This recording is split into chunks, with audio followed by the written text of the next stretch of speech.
Hi, folks. Another episode of the Short Shift Podcast. This is Thomas. I've got Ian. I've got Andrew. Ian is exhausted. I'm sick.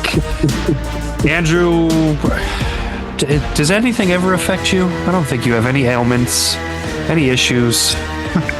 Yeah, I think God already took out everything he can on Andrew, and now he's just... I was born, he's like, I'm going to give you everything I got in the first 10 days of your life. What is that, the broken bone theory, where, like, people who break their bones as kids have an easier life later because, like, they've already paid for it? Yeah. I don't think that's... Yeah, I don't think it's very valid. I think you actually just made that up on the spot. Yep. That's what they tell 7-year-old kids who break their collarbone playing soccer, it sounds like. Yeah. Yeah, that does sound like that, actually. Or a buddy of mine who fell ass over tea kettle on a bike and broke his arm so severely that the bone went through his arm. Like through his other arm? Or just like broke the skin? He somehow managed to pierce both arms. He went so hard that it was like a sword going through both arms. Brilliant. Just absolutely incredible work. Andrew, your first note on the itinerary says first comeback win of the season. Is that true? Yes, it is. It is. How fucking pathetic and weird is that stat? It's so weird. Like, we've had plenty of wins when we've been down 1-0, and that doesn't count as a comeback win. But against Montreal, that is the first time in 19 games where we have been down in the second period where we came back to win. In the third, yes. Yeah. What about the game after? Was that the first time we blew a third period lead? Nope, it was the second time we blew a third period lead. We still have yet to lose in regulation when leading after 2 periods. We're 25-0-2.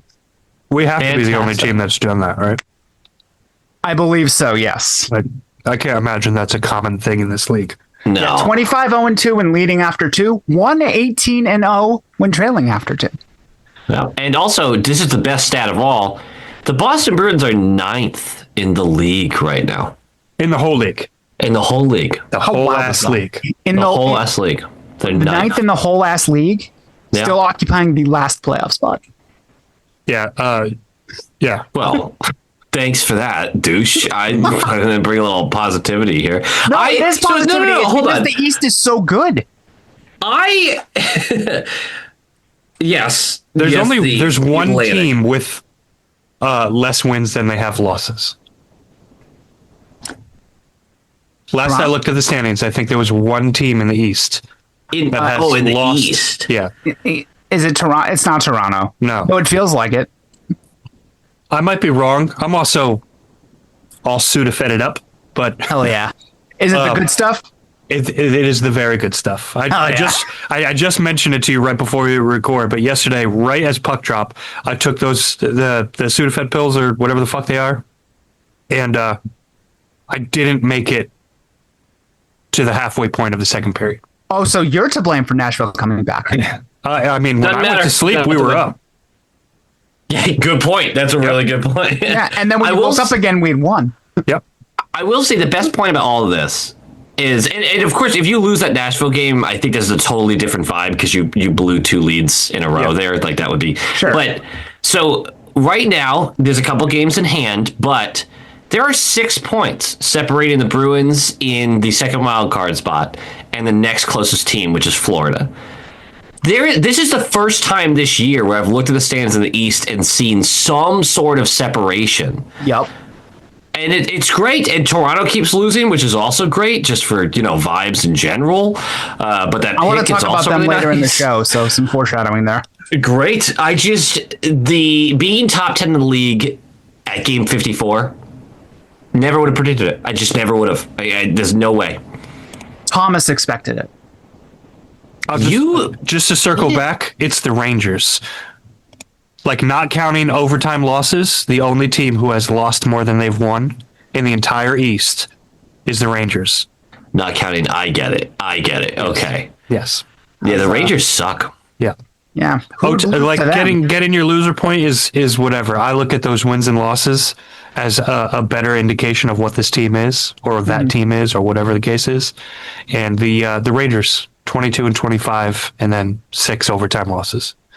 Yeah, raw 500 means more to me than anything. So, like, you look at the Senators, they're 24, 21, and 7. They're 24 and 28. You guys are not above 500. Absolutely.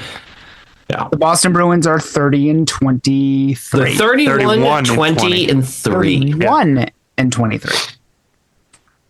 I like Never would have thought that after 54 games. Nope. Just to Absolutely circle not. back to your point. There's a possibility. There is go a ahead, please. possibility that we could enter the Olympic break with more wins than we had all of last year.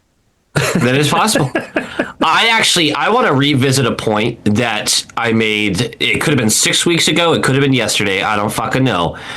If you're a construct. Yep, it's a social construct. If you are a Sweeney hater, once again, not saying you're wrong, not saying you're right. I am saying you're fucked. Because Sweeney has every excuse in the book. We are probably top 6 or 7 in the league as far as injury effect on the season, and we're still in a playoff position. And the trades that he made at the deadline and the signings he made in the offseason are paying off in dividends.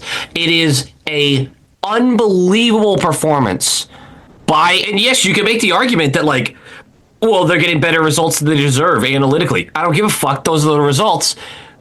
Sweeney crushed so far. He crushed the last 8 months. That's the thing. If you hate him, I'm sorry. You're stuck with him for a while longer. Yeah.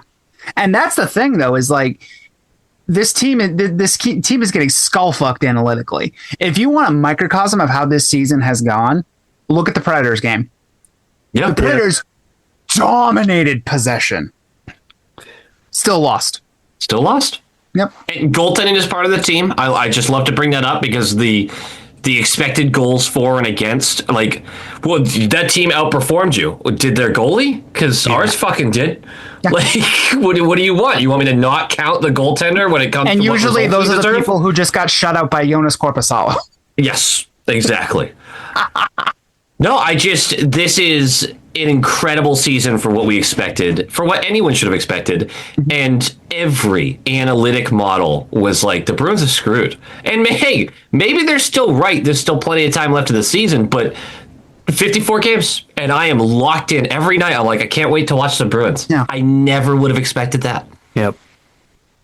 How long can we stand around and wait for water to find its level before we realize that maybe this is the level the water's found? Oh, I'm officially in house money territory now. Yeah. Like, I don't actually care. I will care if we start bottoming out. No, you will actually. super care. I'll super care. But, like, I don't care about whether we win and go on a run in the playoffs, because truly making the playoffs is house money this year. Yeah. Mm-hmm. Is it bad for the long-term development of the team? No. No. Hagen, Zellers, and Letourneau are lighting up the NCAA. Mm-hmm. I so appreciate that you guys hold this view. So appreciate it. Look, what are we supposed to do? You want to waste a year of Pasternak's prime? He's going nuclear. Fucking, he deserves this. The amount of nonsense that gets thrown about on the interwebs about how them overachieving this year is a detriment to the franchise is exhausting. How they should be tanking for a better playoff, how they should be tanking for a better draft position because it's better for the long-term health of the franchise. You know what's also good for the you know what's not a guarantee for a good long-term health of the franchise? A lot of high draft picks. Yeah, and also an eighth overall pick is going to be the deciding factor. Yeah, over a 15th or 16th pick or a 20th pick at this rate. Yeah. And besides, we also have the Maple Leafs pick. We still have what could very well be a top 6 pick.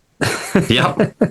You also can't look these players in the eye in a locker room and tell them we're like wholesale selling at the deadline. Now, again, we're going to have a lot of conversations about that. We're not going to get all into it now, but this team deserves support from the front office. There's a difference between that and buying rentals.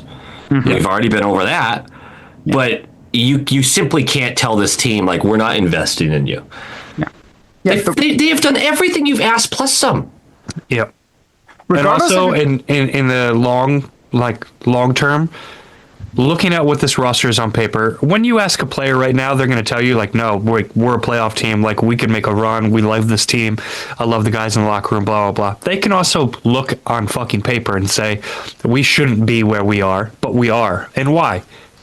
Maybe they bought into the coach. Maybe they believe that Marco Sturm can take them to the next level. Marco Sturm taking this roster to a playoff spot, even if they get fucking swept in the first round, that is accomplishment that you can buy into next year. Is that a Jack Adams? No.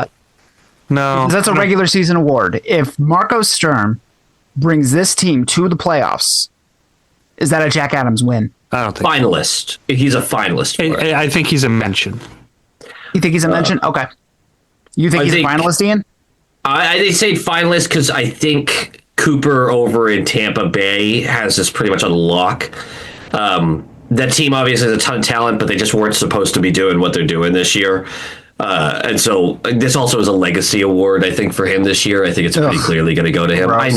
I know, but I think Sturm gets a finalist view if they finish anywhere above like the second. You can't be the last team in, I think.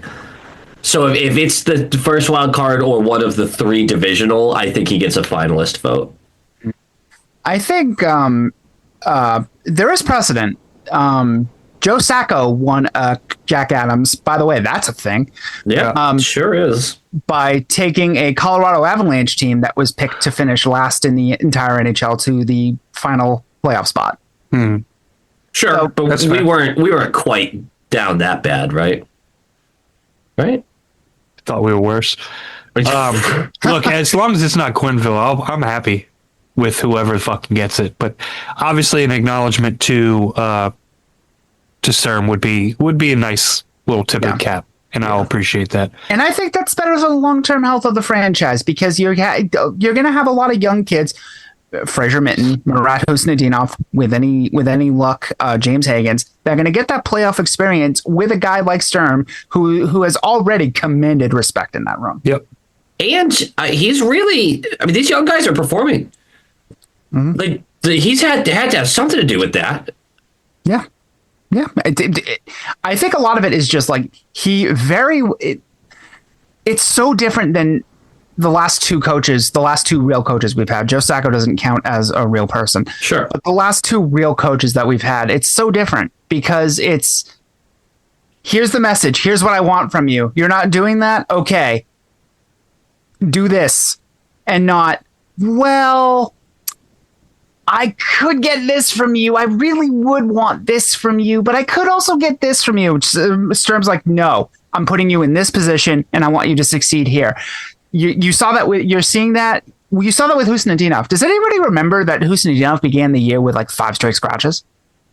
Yes, I do. Because again, I was like, he doesn't deserve to make the team out of camp. Yeah, and then what happened? And then he was awesome once he made his way into the lineup. Yeah, there you go. Casey Middlestat got scratched and has responded. He's had a really good season. Did anybody catch the amazing defensive play that he made against Montreal? With like a minute left on the blue line when Montreal was pressing and he forced the puck out with sheer will, holding on to a 1-goal lead. Casey Middlestat does not do that, even in October, let alone last year. Yeah, I agree with that. He's getting a lot out of players that I don't necessarily love. And he's getting a lot out of young players, too.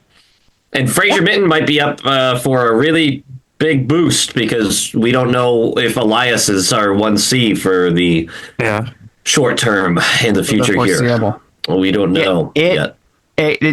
People are kind of dismissing the Elias loss because he hasn't had a great year primarily. If you look at his primary assist, not a play driver. Yeah, he's not a play driver. His pro rate is 69 points. Nice. Extrapolated over an 82 game season. That is nice. Yeah, it is nice. That's a loss. It is a loss. The thing is, when we all shit on Elias, it's because he's not a 1C. That guy's an NHL player. That guy belongs in the top 9 of an NHL team, of any NHL team. Sure. But the problem was bringing him in and acting like, oh, we figured out our top line center. He's not a top line center. Yeah. He is when Pasternak's on his wing, I guess, more or less. But like, he's not a true 1C.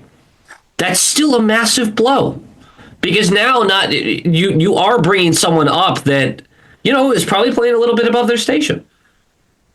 Who do you bring up?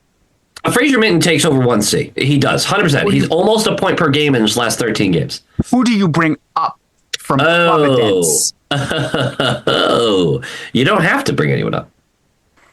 I think you might have to. You think Steves is out? I don't think Steves is out, but I think Steves is on the verge of getting overcooked right now. I think this was a good scratch for him. He's the type of player that you're going to get scratched for a couple games. You'll come back in. He'll throw his body around. I'm not worried about Steves all that much, because he is a bottom six guy that will move in and out of the lineup. Like, that's part of the gig. Yeah.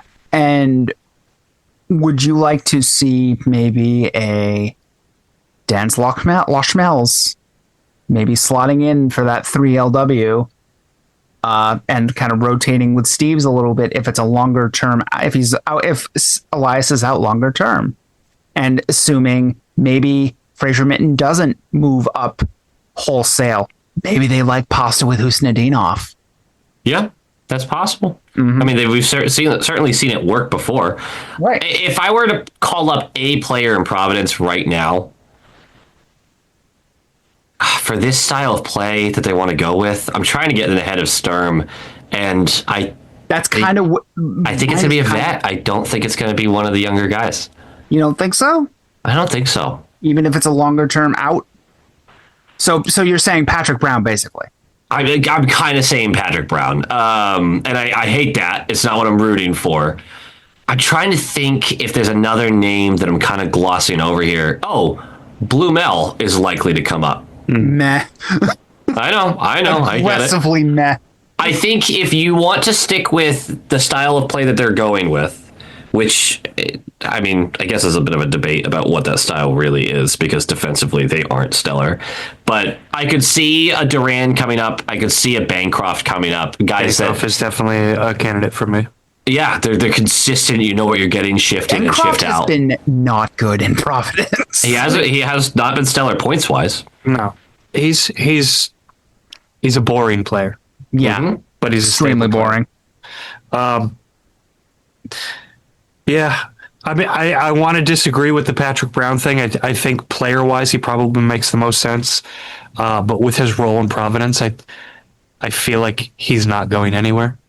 It is a good point. I feel like he's kind of set. I think they have him pretty much set with his role in Providence. Not to say like it can't be shaken or whatever, but like you don't put somebody in a leadership role with all those kids without a little bit of guidance ahead of time. Kind of like Wagner the last 2 years. Right. Duran might be a short-term fit, like you said, Ian. I think with Sturm's style, you want somebody who's defensively sufficient and who can provide a little bit of offense. Loschmelz has shown it in the AHL this year. Like, and this isn't just us saying it because he's your kid. I love him so much. I want to see it so badly. Yeah. He deserves a call up. Now, there is somebody who actually does deserve a call up over all else, but I don't think he's seeing a second of Bruins hockey this year and won't see the NHL until he's traded, and that's Fabian Lysell. Okay. I actually thought you were going a different route there, but go ahead. Yeah, it's Fabian Lysell. Mm-hmm. It's Lysell. Like, he has been outstanding this year in Providence. I think the organization. How many times has he been scratched this year, though? Twice. 2 or 3 times, yeah. Yeah. Mm-hmm. Yeah, but he hasn't been scratched lately since not December. Yeah. Yeah. I don't know. I don't know. At this point, I'm done speculating what they're doing with him. Yeah. Mm-hmm. Part of me hopes that they just go ahead and pull the trigger and use him to sweeten a pot if they're going to make any sort of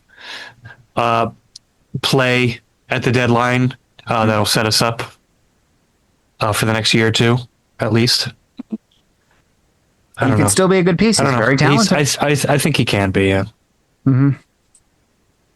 I don't know. I'm like the whole discourse around him is. I'm just so fucking tired of. Exhausting. Yeah, Yeah. it's exhausting. No. It has been quiet for the last couple of weeks, though. That's what winning does. But when they were fucking losing 6 in a row, everybody and their grandmother are screaming, "Got to bring them up! Got to bring them up! What are we doing with them? We're wasting them. Yeah. Sweeney sucks."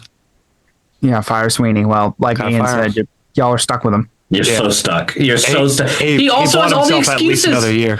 He's had so many injuries, and the team's still winning. Yeah. Insane. Just insane. Yeah. He's pushed every right button this year, which is unreal to say considering where we were in September. Yep. How many more games do we have before the Olympic break? 4, I think. Are we looking forward to the Olympic break? And not I don't even mean about like watching the Olympics or anything like that. Are we looking forward to the break? Yeah. I absolutely am. I'm sure you are because you're exhausted personally, and a nice week off could be good for you. I feel like if we were like struggling into the break, I'm gonna look forward to it. But I feel like they're kind of finding their feet right now. I know that the last 2 games haven't been incredible, but like this 3. home streak and everything else, it's 3. Yeah. Flyers tonight, the Stadium Series on Sunday, Yeah, That should go so bad. and the Panthers. Well, it might snow. Yeah, I tried everything to get down there, and I just can't make it work. Unfortunately, real life got in the way. Does it depend on the Elias news of how like excited you are about that break? yeah. Kind A of. little bit. Yeah. I think it depends more on the Zadorov news. I know he played last game, but He looks at about 50%. I think it's a hip injury. That knee did things, man.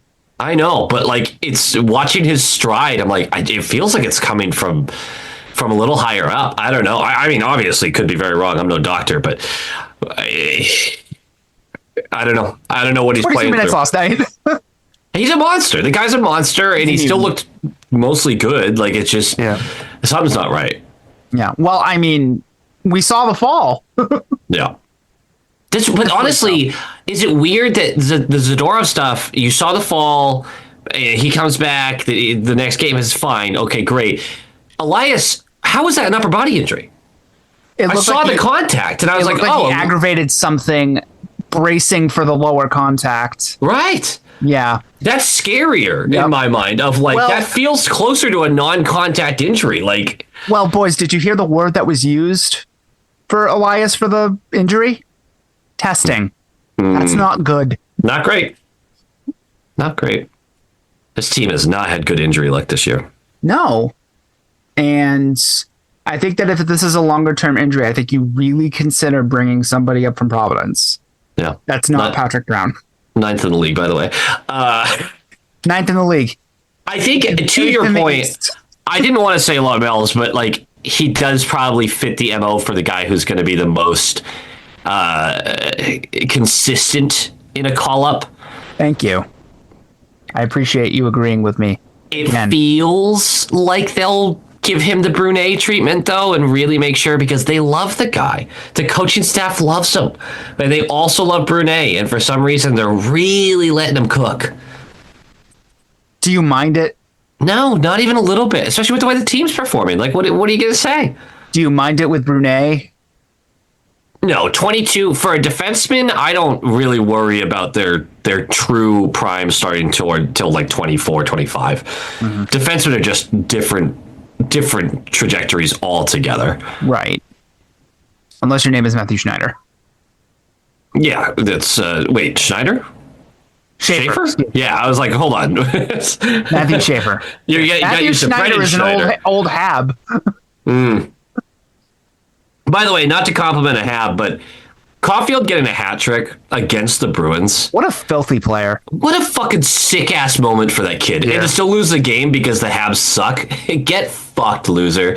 But just how cool must that have felt to get a hat trick and get hats thrown on away ice against the biggest rival you have? What's sick moment. Hilarious about that, and it pissed me off to no end, is twice in that game, the two power play goals that Caulfield scored, I was like, man, the penalty kill's doing really good job keeping him to the outside. And then Caulfield just uncorks this no angle behind the goal line shot that finds the Ian's dick-sized hole up in the corner. Jesus. How? Yeah. Very. So Well, narrow, 2 inches is narrow bigger but than deep. one. Yeah, there you go. Just finds it. I was like, it's after the second goal, I'm like, what do you do? This is the thing. I talked about the penalty kill in the recap of that game. Like, and what do you talking do with that? Well, that's the thing. I was like, the penalty kill does need to be better. It has nothing to do with this game, though, because what are you supposed to do here? Yeah. You kept that shot to an almost zero angle on both of those attempts, and he just still scored. And he fucking roofed it. Like, what? Times. There's nothing. Sometimes you tip your cap and go, great play. There's nothing we can do there. Yep. Speaking of low call, Ian, I just want to shout this out. I'm so happy to be your enemy. Yeah. Thank you for calling me out. What did I call you? I didn't call you an enemy. I called you You said this is my arch nemesis. my arch nemesis. That's what you are to me, brother. I love you too. Yep, that's that. Hey, that's love. If that's not love, I don't know what is. Well, We got a wedding coming up, by the way. by the way, are we still going to that? Yes. Have you not received the invitations yet? No. Oh, when did she mail those out? I swear she. Okay, well, I'll double check that. Don't make sure you. she still is down for the whole getting married to you thing. Yeah, for Oh, real. should I check on that? Because you're Danielle you're asked running that. out She's of like, time are they here. still getting married? Yeah. I told you guys originally when it was. You guys just forgot the date and kept asking every other month. We have had a long engagement, though. Yes. We've had a long relationship. We've been together for like 7 years. Nice. Yeah. Very good. We had all sorts of shit going on. We weren't really worried about How the many whole times has she stuff. stabbed you? Unfortunately, none. Ridiculous. Oh my god. Barely even chokes me anymore. Oh wait, hold on. Is that for the honeymoon? That would be so funny if she kills me on the honeymoon. That would be like the funniest thing that could happen. That is the number one prop bet on the Discord right now. It's an even odds too. It's like minus 105. Yeah. And you're like, Yeah, nobody's Bet getting close on $5, get $5.25 back. yeah, there you go. Oh, I love that woman. Anyway, what else are we talking about here? Is Morgan Geeky so back, you guys? Oh my God, he is. that. Yeah, what is his stats since AJ got the shirt?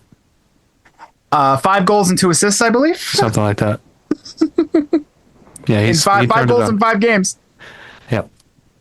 What a shot. That shot last night, or was it last night? 2 nights Yeah. ago? Yeah. 2 nights ago, technically. Yeah. The knuckle puck over the shoulder. Yeah. The knuckle puck over the shoulder that fucking went Bardowski. Yeah, and then that. There was also that one that went directly into the camera well inside the net that nobody knew what the fuck. Like nobody had any idea where it went except for him. He could have shot that a million times with no goalie in the net and not hit that once. You know what made me think of? Well, how many goals before there was all this fucking tech and all that have actually been goals that just got waived because they didn't see it? Yeah. You see that a lot in like the back bar, Yeah. like where it Yep. goes in and out, but it's just a fucking piss missile, and it's like, oh, we thought we heard post. It was kind of a dull post. It's like, no, that's because the post was wrapped in fucking twine. Yeah, sorry, I'm filthy, brother. Yeah. Like, what do you want from me here? No, I Sorry. think the sign that Geeky is back is he's just shooting. He's letting it rip. Yeah. The confidence is way back up. Did you guys hear Sturm's post-game presser after the Nashville win? They asked about Geeky, and he said he drives me nuts with how much he passes. And I'm like, yes, same. That game did have a lot of passing in it, though. That was Yeah. annoying. Yeah, but him specifically, he drives me nuts with how much he passes the puck, which is coach speak for fucking shoot it. I don't care where you are, shoot it from the parking lot. Not everyone's lucky enough to get those comments from a coach. Yeah, Yeah. yeah. Also, you know who you never have that problem with? Mr. Fuck It Slapshot Arvidsson. He just, if he's in the offensive zone, he just goes, you know what would be great here? A shot on net. A back scratcher. I mean, yeah, a back scratcher shot. I just love it when he's in transition and he has a play to make and he just goes, rocket. Here we go. Fuck it. Let it go. He had a play for the back post in that Nashville game. It was a 3-on-2. I'm fairly certain it was Zaka coming for a backdoor tap in, and he was like, I'm loading up. Let's do this shit. He's so fun. He is so fun. He's so fun. Thomas, you watched a lot more Nashville than I did back in the day. Has he always been like this? I don't remember him being exactly like this, but there was definitely shades of it. He can be an aggressive player. He could be I don't want to say a hog. He's an ankle biter. I mean, but not in like the fun Marshawn way all the time. Yeah. But yeah, I loved his game in Nashville.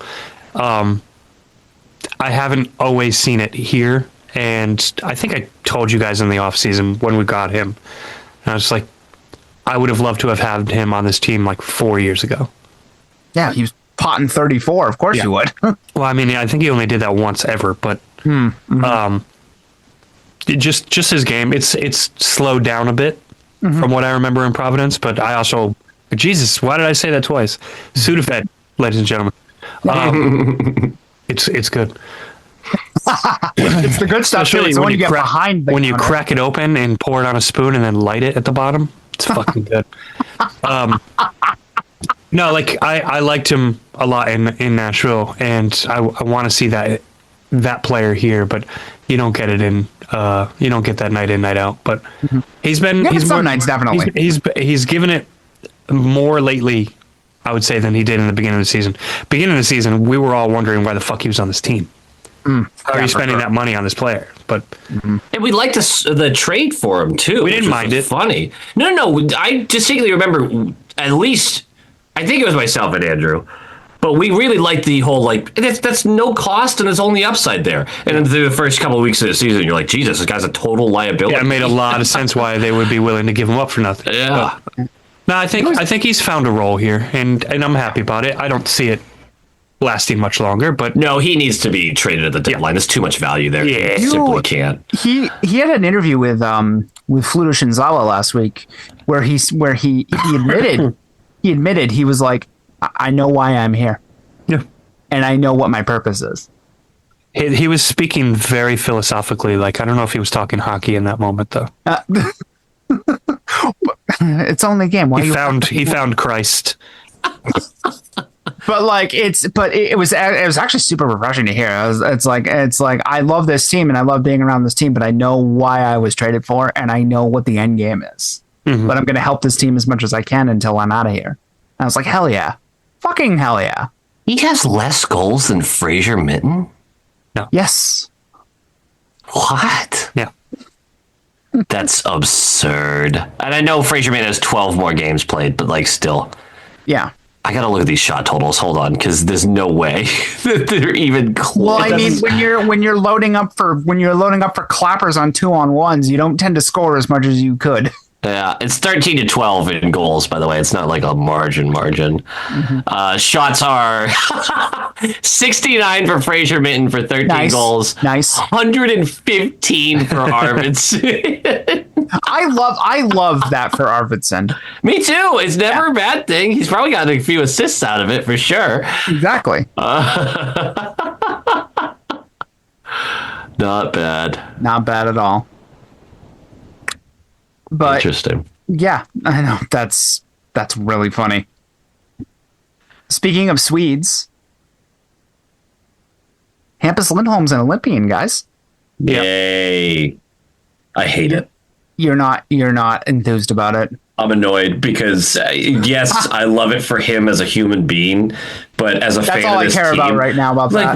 what are we doing? This guy needs more opportunity to get hurt. Can we fucking leave him at home and let him rest up a little bit?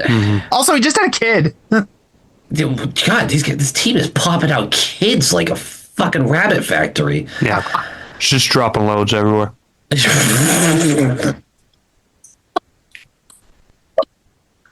It sounded like you were eating a donut while saying that. I don't know why. It's Bunch of Crunch. There you go. Oh, delicious. No, yeah. But that makes sense, though, that like with the expectations that we have exceeded, it's all dad strength. Yeah, it's true. Yeah. Hampus deserves it. I'm happy for him. Don't fucking get hurt. Yeah. You You can bank on it now. Yeah, right. You just put it into the universe, you fucking idiot. I mean, his existence kind of puts it in the universe. Because if that's not your first reaction when you found out that he accepted the invite to play for Team Sweden, then I don't know what to tell you. Yeah, you're not paying attention. Exactly. You have to just assume it's like, all right, well, every 5 minutes that he gets on the ice in Team Sweden is 5 minutes less than we may expect for him in Boston for the rest of this year. If this team makes the playoffs, I hate that math equation. I hate it. If this team makes the playoffs and he gets hurt again at any point between now and elimination, that's what you're going to think about. Thomas, I actively hate you. Mm-hmm. Yeah, we're a bunch of whiny assholes, but we're correct is the problem. Guys, I'm also Swedish, and I'm rooting for Team Sweden. I forgot about that, actually. Obviously, I'm excited to see a player that I want to be on this team, but I genuinely don't want him to be there. Yeah. I would much rather see his jersey hanging up at Dick's than Zibanejad's, which I know is going to be back at the fucking discount shop, because that's all we saw a few months ago when they were getting rid of all the other shit. Yo, they're getting rid of everyone. No. The retool has started. Yeah. They in Rangerland. Good. A lot of Rangers fans are very excited too. Yeah, I'm sure. But that's a misguided excited though. That really is. Getting rid of the one making the moves. Getting rid of Zibby is very exciting to a lot of Rangers fans that I know. And I get that, but like, you ever hear that you don't want to be out here?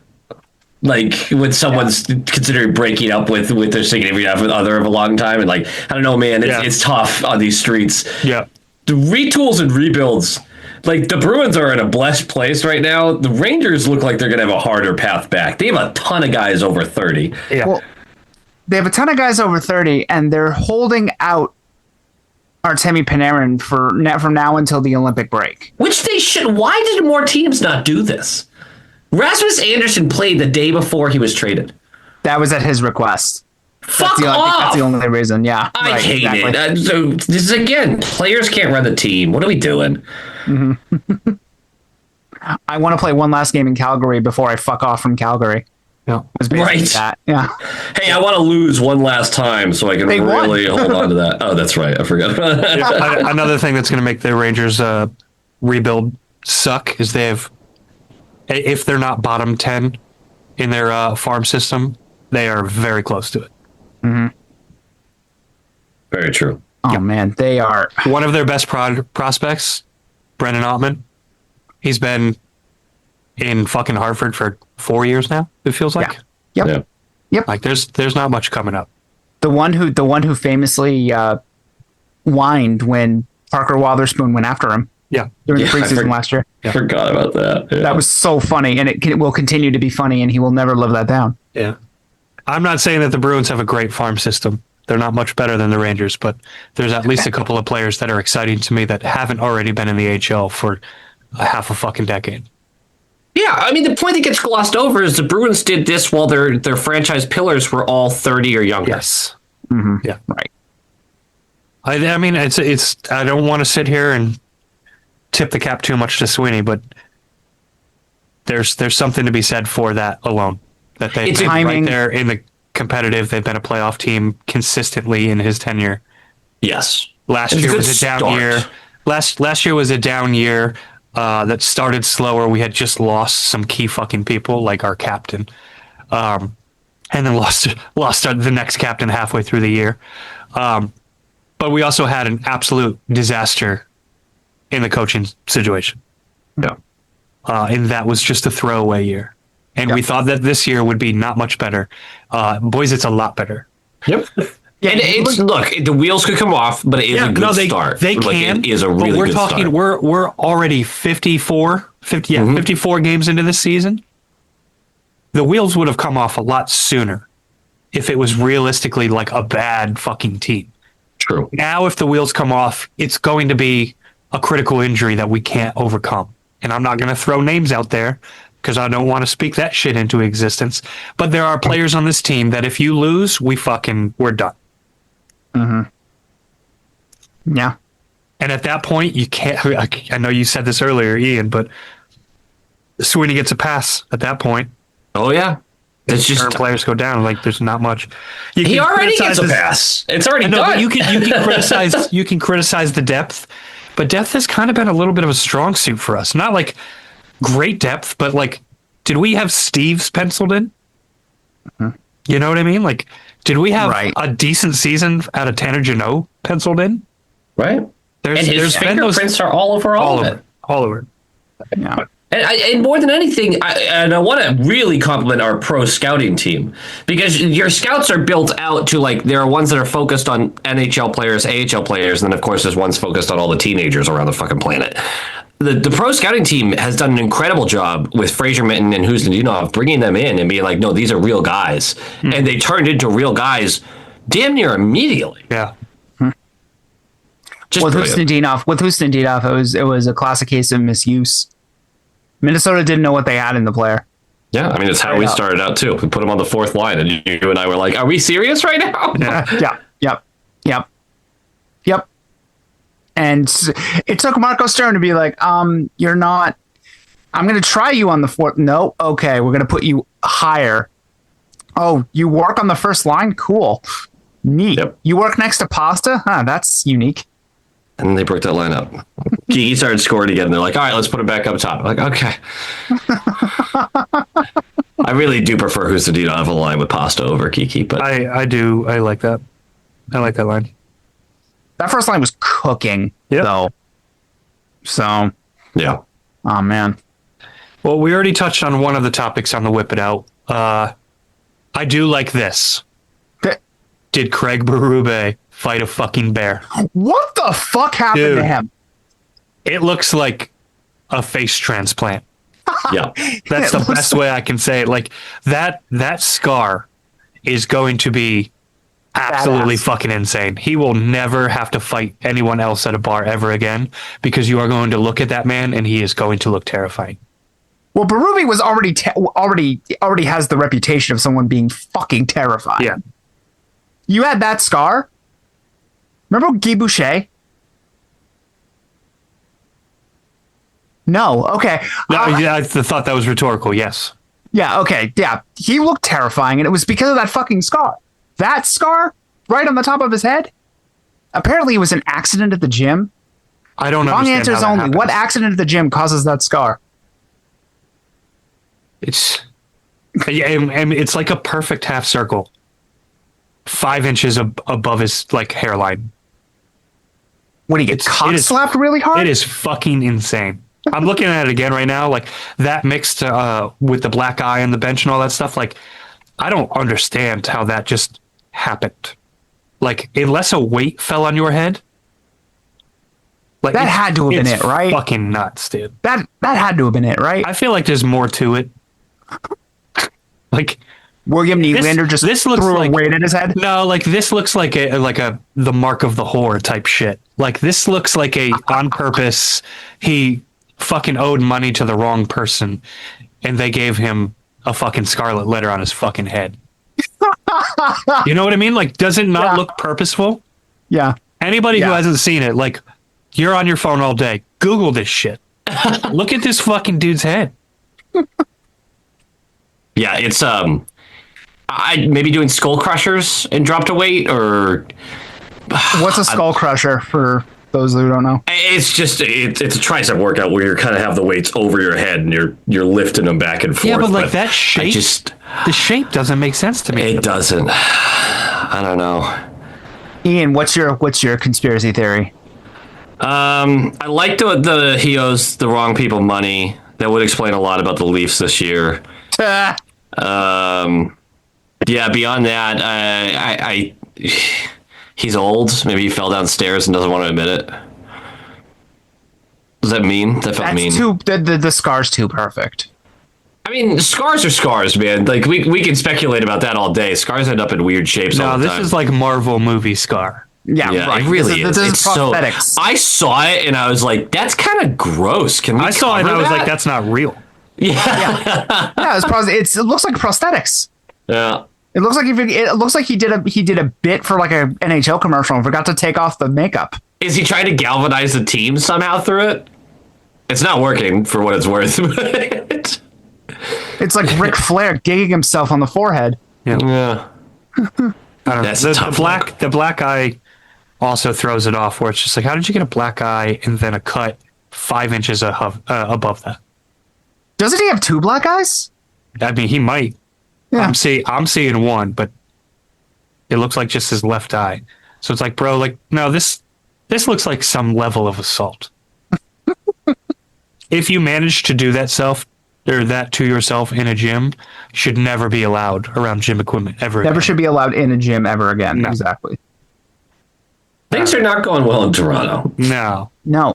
Are they going to sell? It looks like they really are, and it makes you wonder how much time and how bad can they get to try to get this pick into the top 5. You know, Right. Mm-hmm. Do you intentionally tank? I mean, they're gonna find a way to, as intentionally as they're able to. Mm-hmm. What a disaster! They gave up so much for Carlo and Lawton, and Leafs fans are rightfully just livid. Yeah. Yeah. Yeah. I mean, it's LFR is getting depressing. It's always been depressing. No. The last loss, not this one, but the one before. He started talking about his dog dying. Like, it's getting dark. Yeah, that's a whole different level of sad, actually. I do kind of feel bad for Steve Dangle. No, Don't he's you- built a whole fucking career off of this shit. at this point. Exactly. I don't feel I know, but how much of that would he trade to watch that stupid D win a cup? You feel bad for it in the same way as like you felt bad for like Maury Povich for just falling into the same show for years and years. It's like, oh, you were a respected journalist and host, and then you found a niche and they just rode that shit into the ground. Yeah, That's essentially where he is. yeah. And I'm sure him. I'm sure he feels so bad about that as he is surrounded by banks upon banks of hundos. Yep. Like, don't cry for him. Speaking of people that I'm not going to cry for, why the fuck did the Devils think hiring a coach who had a young, promising core and failed for year after year after year to even get them motivated was the right coach to coach their young, promising core that was struggling to make noise at the next level? The Devils are so dumb for this Keefe signing that was years ago now. And everything is played out exactly like you could imagine, even with the injuries. That guy is a bad fucking coach.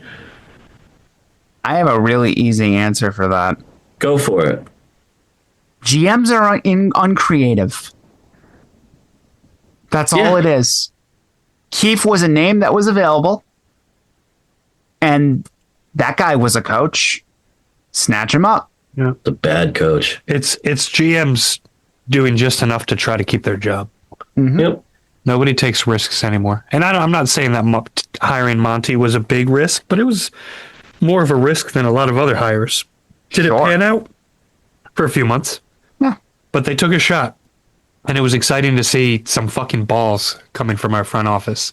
Yep. And I'm not saying that Sturm was a safe hire. I don't know if Sturm was necessarily their first choice, but it took a little bit of guts to give this guy a job. Yeah. Sure. Yeah. Can you hiring Duncan Keith would be the opposite of balls. Yes. It would I be agree. balls in a negative way, like negative balls. Negative balls. That Like would be any- the balls. Any, Yeah. as you say. A quick little neuter. I brought the Devils up because you have a little Palat trade you want to talk about? Yeah. The Islanders are kind of going for it a little bit. They traded for Andre Palat, who in his first game last night scored. Great. Classic good for him moment. Classic, good for him. 10 points in 51 games for the Devils, which It's not surprising, considering the dude's played a lot of hockey in his life. Mm-hmm. And I think the body is starting to break down, but new team bump, it happens.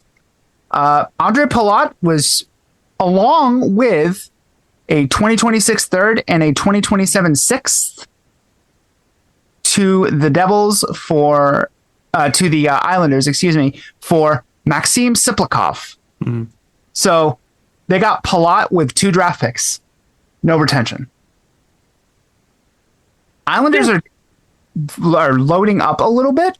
I don't know if Carson Soucy and Andre Palat are considered loading up. No, but I think Sauce for a third is a nice bit of business. Mm-hmm. Yeah, no, that's very good business. And I used to love Carson Soucy. Mm-hmm. He plays both sides, big defenseman, good first pass, mobile. Terrible year on the Rangers, but who isn't? Yeah. Who isn't having one of those? But yeah, I mean, getting Palat for it's obviously this guy's won Stanley Cups kind of move. And we'll take on his whole salary, but you got to give us draft capital. And Fitzgerald was like, yes, I have to clear cap because I want to take a big swing because I'm feeling the sword of Damocles over my head right now. Mm-hmm. It's a good trade. It's a good trade for the It's a good trade for the Islanders. Both trades were good for the Islanders. I think both are good for the Islanders. I think it was good for the Devils too. Mm-hmm. You get a guy who scored 17 goals last year for the Islanders. If you're the Devils, who's younger and who just wasn't fitting anymore. Not fitting and hasn't peaked yet. Yeah. Mm-hmm. Guy's produced in the KHL, and he's proven he can be somewhat productive here in the NHL. Why not take that? Why not take that flyer? Yeah, yeah. And I mean, a third round pick is not a terrible spot, but a 6 is nothing. Yeah, like a 6th round pick almost means dick unless you have the best scouting department or you just get lucky. Like, I'm not saying that there's no good picks in the 6th round. Yeah. There are plenty of NHLers who are 6th round or later, but it's not a lock type position. Neither one of those are lock picks. Yeah, honestly, unless it's a top fucking 7 pick, 6 pick. Yeah, like there's not really any locks. Oh, you mean like the pick that we're going to potentially get from the Maple Leafs? Oh, fuck the Leafs. That would be the hope, right? Mm-hmm. But yeah, I no problem with the Islanders making some moves. Yeah. I think they're recognizing what the field is right now, and the East is, at the very least, wide open. The Atlantic is a dogfight. The Metro is a slap fight right now. Yes. There's going to be opportunity for a lot of these teams, and honestly, when it comes to your seeding, I don't think it means shit in this league. Outside of Carolina, Tampa, you're down to play anybody. Yeah, that's what's fun about what the Bruins may be able to do. If they could sneak away from like the second wild card and maybe sneak into a wild card or even in divisionally, I think this could be really fun if we can get there. It's crazy that it's also almost February. We're almost to the Olympic break, and we're talking Bruins playoff chances. That was not on my bingo card this year. We all had faith, Thomas. No revisionist history. Faith. I had very little faith. Happy to be wrong. Happy to have found my joy, boys. We found our joy. They did the most important thing, which was they stayed interesting. They've stayed interesting. That's all you asked. That's all you asked for. All we could ask for. And they stayed interesting, and then they won, and then they kept winning. I have like legitimate faith that they're going to win games. Mm-hmm. Like Nashville scores first, or actually getting mad when they lose. Was it Nashville scored first? I can't remember. No, we scored first on them. But it was the Habs scored first, and I was just like, I think we're going to win this game anyway. Yeah. I don't know. Just real faith. The only time I got mad realistically this week, and obviously it's the Rangers, so that's part of it, but we should have won that Rangers game, and we couldn't put it away. The ref, you guys know me, I don't complain about refs often at all. There's multiple bullshit calls or calls reversed in that fucking game. That game was more affected by reffing than I've seen any of our losses this year. What the fuck was that high sticking not call? It. It was follow through. When the fuck does anybody call that? Yeah. And also, you missed the puck, and I'm sorry, a wraparound follow through had to go head height. Come on. Yeah. I had to watch the MSG stream because for some reason the Nesson stream wasn't working. What a shock! Yeah. And even the MSG, what's his name, Doug Gardner or whatever, the guy who's with Kenny Albert, was like, "What is that call?" Yeah. I can understand if you miss that call on the ice, but to call it on the ice and then see enough that you're willing to take it back is just fucking demented. Here's what made it worse. Called on the ice, called it 2 minutes so you didn't review it. Changed it to 4 minutes so you couldn't review it. Didn't announce it. I don't know. And then we reached reversed a point it completely. Yeah. We just reached a point in that game where it's like, we can win this game, but it feels like we're not supposed to. And the fact that they were that close to actually stealing that game and finishing it off and whatnot, we were an open net fucking away, basically. Yeah. It felt like we were doing the wrong thing. It felt like we were supposed to, or we were destined to lose that game. And then when we finally do, I'm just like, God damn it. Like, is the fact that they've blown a third period lead in the last 2 games a trend, or just I'm going to say no, because that Rangers game was an anomaly to me. The other one was a little bit more concerning, but finishing it off, the result was fine. Finishing it off and considering the fact of all of the bullshit that they apparently had to go through, the flight being canceled out of New York, driving on the bus back to Boston, having their cars cleaned by the equipment manager at Hanscom Air Force Base. Yeah. And then going in and playing that game, and they looked dog dick tired in the third period, but they pulled it out. Yeah. Speaking of dog dick tired. Yeah. All right, voicemails. Hello, short shift. It's Tommy, and wow, after a pretty bad shit show in Dallas, love the response on home ice against Vegas. 3 goals in 54 seconds kind of, really sealed the deal. And then that play by Zadorov was probably the play of the night.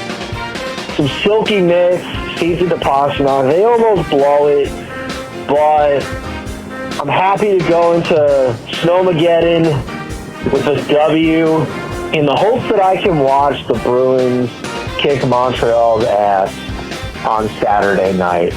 Go Bees! Go Bees. Go Bees. Yeah, about that Vegas game, outside of that incredible best minute of your life, it was not a great game. No. But it was not. Look, sometimes a powerful minute is all you need. Just ask. He knows all too well about that one. Just ask. I knew it was going to come back to me. I haven't said shit. To be fair, one of the plays of the year on that fourth goal wasn't even the Pasta goal. Nikita Zadorov threw a guy. Yeah. He threw a grown man. In the funniest way possible. Yep. So fucking funny. Like, why even bother playing defense at that point? Yeah. Rest of that game, not so much fun, but a win against Vegas, always going to be fun in the aggregate. I'm fine with it. Yeah. Hell yeah. All right, another one. Hey boys, it's Dudes. Calling while on my way to an interview. So I'm having good vibes today after the heart attack win that they had last night. I'm not upset, on a different note, that Lorai's still around. Still like him. I'm not upset we didn't get Anderson. We'll see what happens. Again, right, no extension. I wouldn't want him without the extension. Fuck it. It's better season. Things are going great. I was a little worried we'd go on the skid, but fuck Vegas. And go Bees. Go Bees. Go Bees. That was after the Vegas game. So. Yep. Dude, so you gotta let me know how the interview went, buddy. Yes, absolutely. Also, Dudes is a legend. He sent me a Zdeno Chara bobblehead from the commemorative night. Oh, nice. Yeah, I'm very excited about it. He is an absolute treasure of a person. Absolutely. Oh yeah, we're gonna say fuck the Habs. We're gonna fucking crush them. I'm so fucking excited. I love it when the Habs come to town because fuck them. Anyway, go Bees, bye. Go Bees. Go Bees. Bees. Great work. Proving my point right there. Yeah, you would think his callback is like, hey, I got the job. No, fuck the Habs. No, fuck the Habs. Better than the job to be. Hey lads, it's Alistair in Toronto, Canada.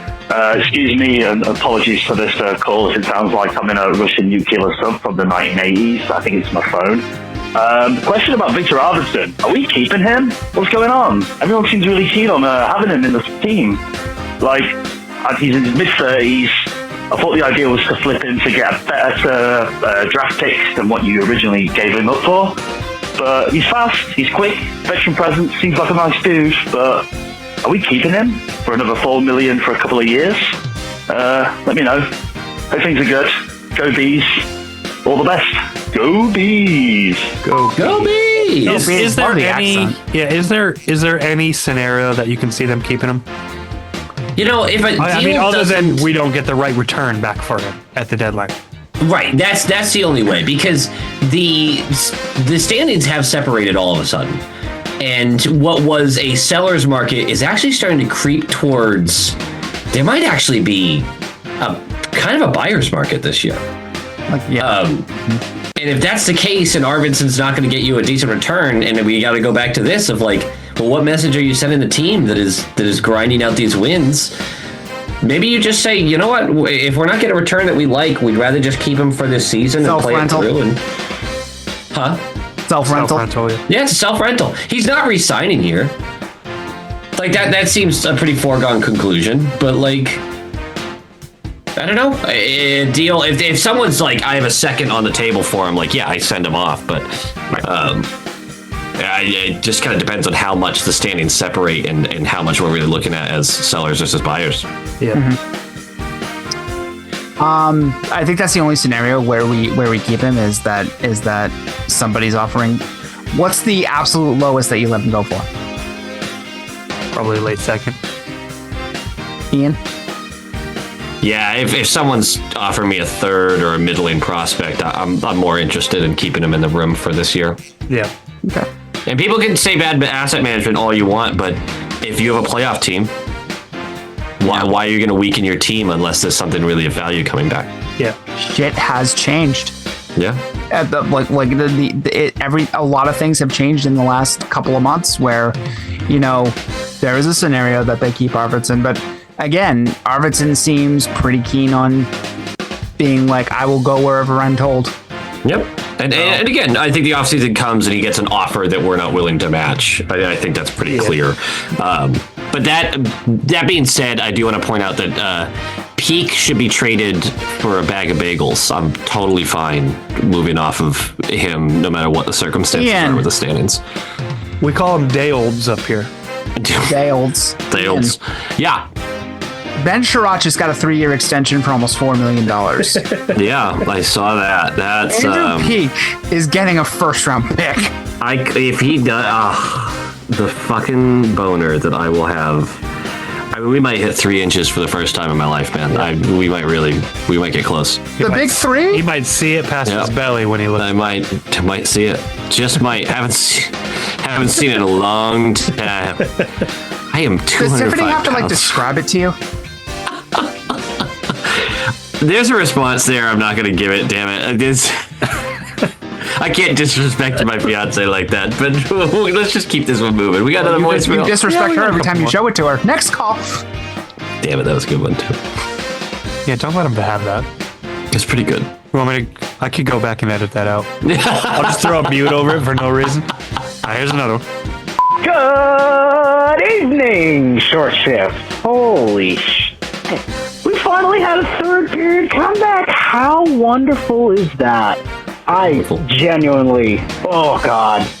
The bar of joy is back, folks. It's against Montreal. And yeah, and as Thomas said, I kind of said it during the VC too, but nobody was there. Well, yeah, good job. You beat the fucking Montreal Caulfields. Yeah, because that's the only guys who fucking produce for them. Anyways, Morgan Geeky is elite. And into the gold. Go Bees! Thank you. Go Go Bees. I did see some ambitious Habs fans complaining about how they let that game slip away. And I would like to point out that all your offense came from one player at a next to 0 degree angle for basically all 3 goals. Mm-hmm. Maybe that's not a sign of you guys deserve to win that one. No. Well, A, he's fucking nasty. Like we already He is said. nasty. Yep. No, he's yeah. nasty. B, Bill Guerin is a fucking idiot. Yeah. 2 things can be true. Two things can be. Bill Guerin's a fucking idiot. How is he not on the Olympic team? Yeah. Yeah. I did see on Montreal Twitter a number of Montreal fans were like, how are we deserving to win that game? Like, literally one player showed up for us in a big game. Yeah. Literally just one guy. Fuck the Habs, though. Like the Habs. Welcome. Go Bees. 2 more. What's up, guys? It's Rat. Clearly, Morgan Geeky heard my voicemail the other episode when I fucking screamed my lungs out saying to shoot the fucking puck. He's done shooting the puck. Not He's that. 5 goals in his last 5 games. So, suck my nuts. It's sustainable. Morgan Geeky is fucking elite. Go Bees! Go Bees. I'm sure Go he scared the Bees. shit out of his neighbors. Yep. He started that call so quietly. I like that the Rat just told us to suck his nuts. Mm-hmm. I You like like the that? synergy. Small and palatable. I like the synergy there. Okay. Yep. There's another one. Classic, good for him. Classic, good for him. Small, palatable nuts. Hey guys, love the little keep it to 60 seconds. I never keep anything to 60 seconds, if you know what I mean. Ladies, I don't. I'm single. Yeah. What up? Pause. This call's 58 seconds, by the way. Nice. Anyway, seriously though, this Bruins team is out of whack. I don't even know what to think anymore. One day we're spanking the Rangers 10-2 or whatever it was, and then the next game we're losing to Dallas and getting our asses whipped, 6-2, and that's just up and down. I get the ebbs and flows, but this team is probably the most streaky team I've ever been a part of in my fandom. I am disappointed that there weren't more whipping and spanking references for the voicemails last week. I'm disappointed in the listeners. We should have been all over that because of Ian's, proclivities. Anyways, Jimbo, and I gotta tell you, go Bees!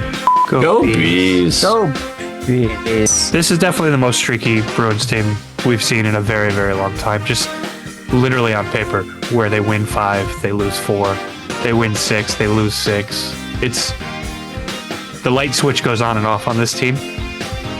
But to Ian's point earlier, like you never feel like they're walking into an arena to lose. And Yeah. you had way too much of that last year. Yeah. I think we all like mentally checked out by this point in the season last year. Like we still watch the games because we're gross people. Yeah, we're freaks. Specifically Ian. Yep. You're the freakiest of I Thank you. No, but like that's masochism. That's sadomasochism, realistically. Yeah. At that point, like I don't know.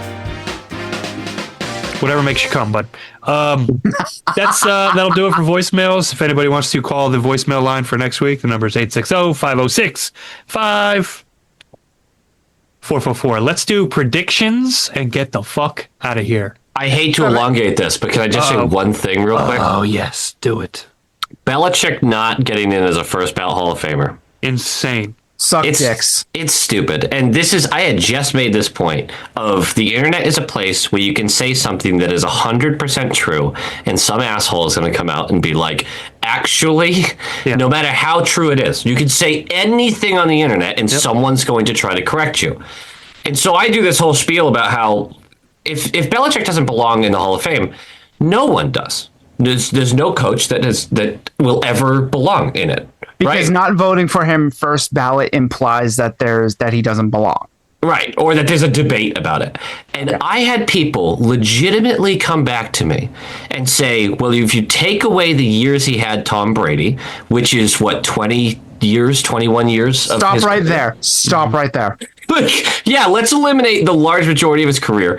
Let's eliminate all of his accomplishments. He would still have 2 Super Bowl rings, by the way. Hey, Ian, if you eliminated 23 games from the Bruins season this year, they'd be undefeated. Yeah.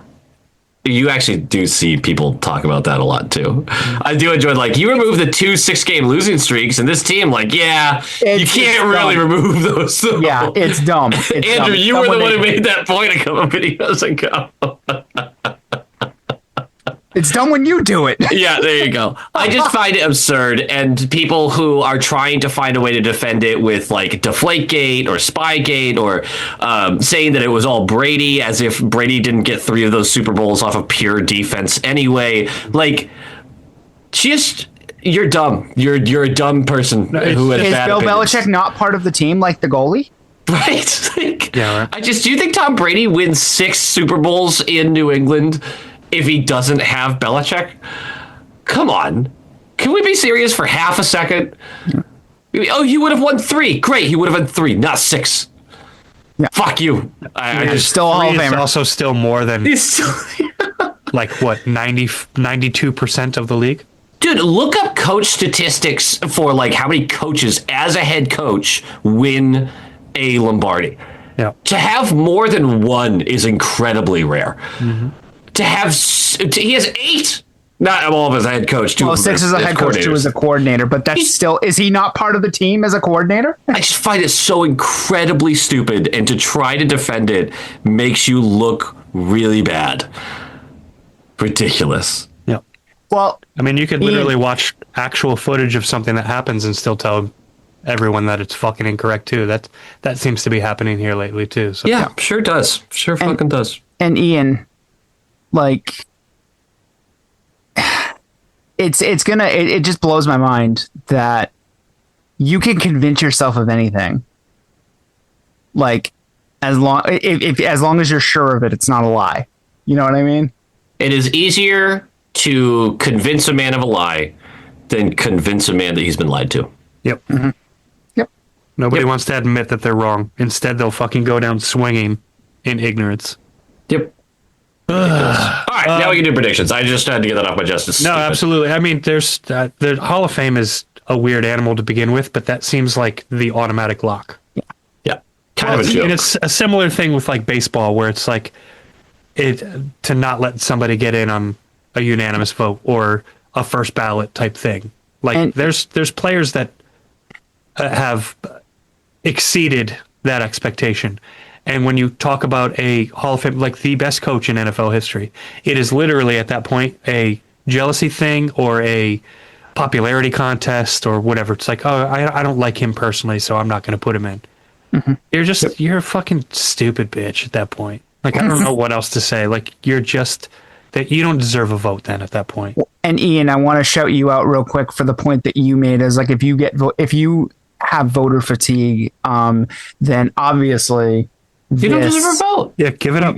Yeah, give it up. If you're tired of it, give it up. Yeah. And remember in the spirit of voter fatigue, remember the words of the immortal Mark Lazarus.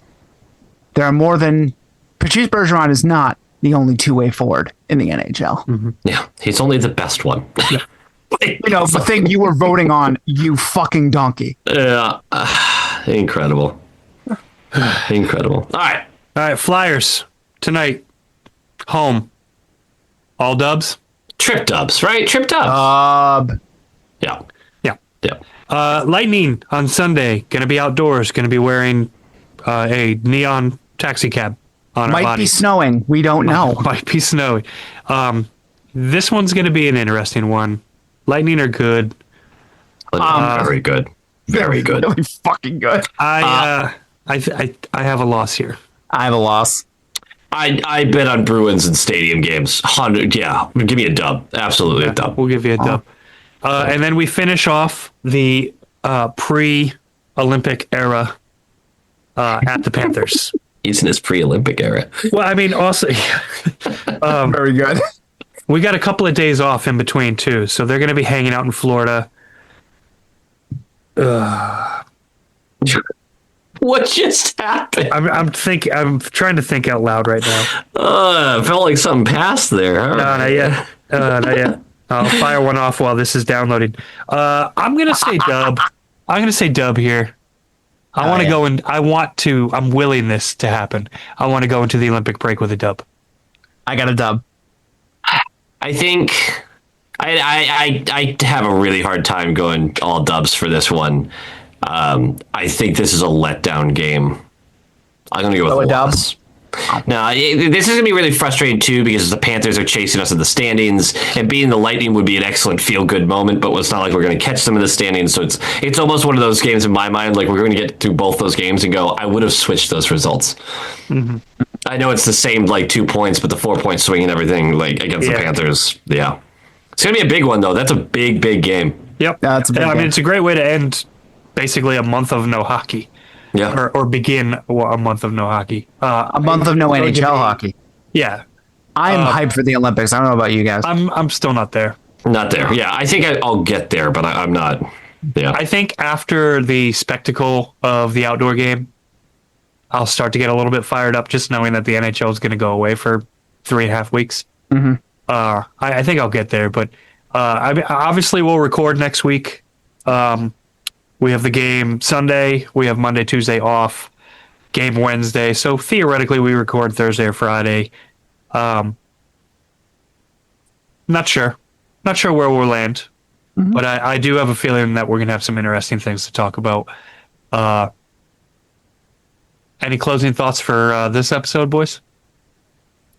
If you're not hyped for Olympic hockey, get hyped for curling, which I'm actually hyped for. I actually really like watching curling. I am so excited about curling. I just muted him for that. Dude, no, hold on. There is a doctor in my building who's from Toronto who loves curling. You're going to make me unmute him now? I mean, you can, I guess. I don't know. But right, I'll unmute him. Andrew, why are you excited for curling? I'll let you... It's fun. It's just fun. It's just really... Wasn't that like the trendy thing to say like 12 years ago? It's intense. Every time they throw the damn thing, you're like... It's sweeping. Like, look, nobody actually... Like, everybody on here and everybody who's going to guaranteed be in the mentions or on the Discord being like, what do you have against curling? Not a single fucking one of you have ever gone and done it. Well, true. I can't do curling for obvious reasons, but... You can't do curling? You can't do housework, bro? Balance. It's the balance thing. But you have a broom to hold you up. All right, I'm going to figure... Thomas, you know why curling's great? Get really fucked up and watch some curling. It's intense as hell. One of my hometown rinks has a curling center inside of it, and it was always the fucking biggest old fat dorks that would go I'm an old fat dork. Yeah, but these are Olympic fat dorks. I would rather watch darts. Darts is way more fun. Darts is so fun. Are you kidding darts me? Is fun. Dope. All right. We're back on the same page. We can continue. We can keep this being a podcast. I fucking love darts. Oh. Tiffany makes fun of me all the time. I'll pull up the professional league and I'll watch it on YouTube. And she's like, "Are you sitting here watching a bunch of 40-year-old men play darts?" Then I try to be like, "Actually, there's this younger guy who's kind of like taking the scene by storm." And he's like 38. No, he's like 19. And I'm making myself look worse while I'm trying to explain it to her. Yeah. The only thing that would make it better is if it was beer in hand. Yeah. Mm-hmm. That's the only way to play darts, though. Yeah. I can't watch the ones that are like crowdless though, because the crowd really makes it for me. Oh, the crowd, 100%. It's the same thing with bowling. Yeah. The crowds at bowling fucking make it. All that said, boys, if curling's on, I'm probably gonna fucking watch it. Yes, of course you are. You weren't tricking anybody. No, we knew that the whole time. You weren't tricking anybody. I'll still watch it, but I'm not gonna seek it out. Yeah. Hopefully they have ice. You know. Yeah. The arena might be ready? Question mark. Yeah, maybe. Yeah. Oh, it's. What it will be is still not 100% done, but it'll be ready enough. Ready enough. That's exactly what you want to hear. Yeah. With their tiny ass scoreboard that looks like they just bought 4 fucking Insignia TVs at BJ's Wholesale. At that point, just them up above the rink. At that point, just hire hot girls to carry around signs that have the active score on it. It's the Olympics, dude. There should be plenty. Good point. That's you ever hear about the stories in Olympic villages? Holy shit! Talking about dropping loads. Go Bees. Go Bees. Go Bees. Ian's so disappointed. That's how we're closing. Gotta respect it. Yeah, I was going to say you're forced to respect it. Later. Bye. Bye.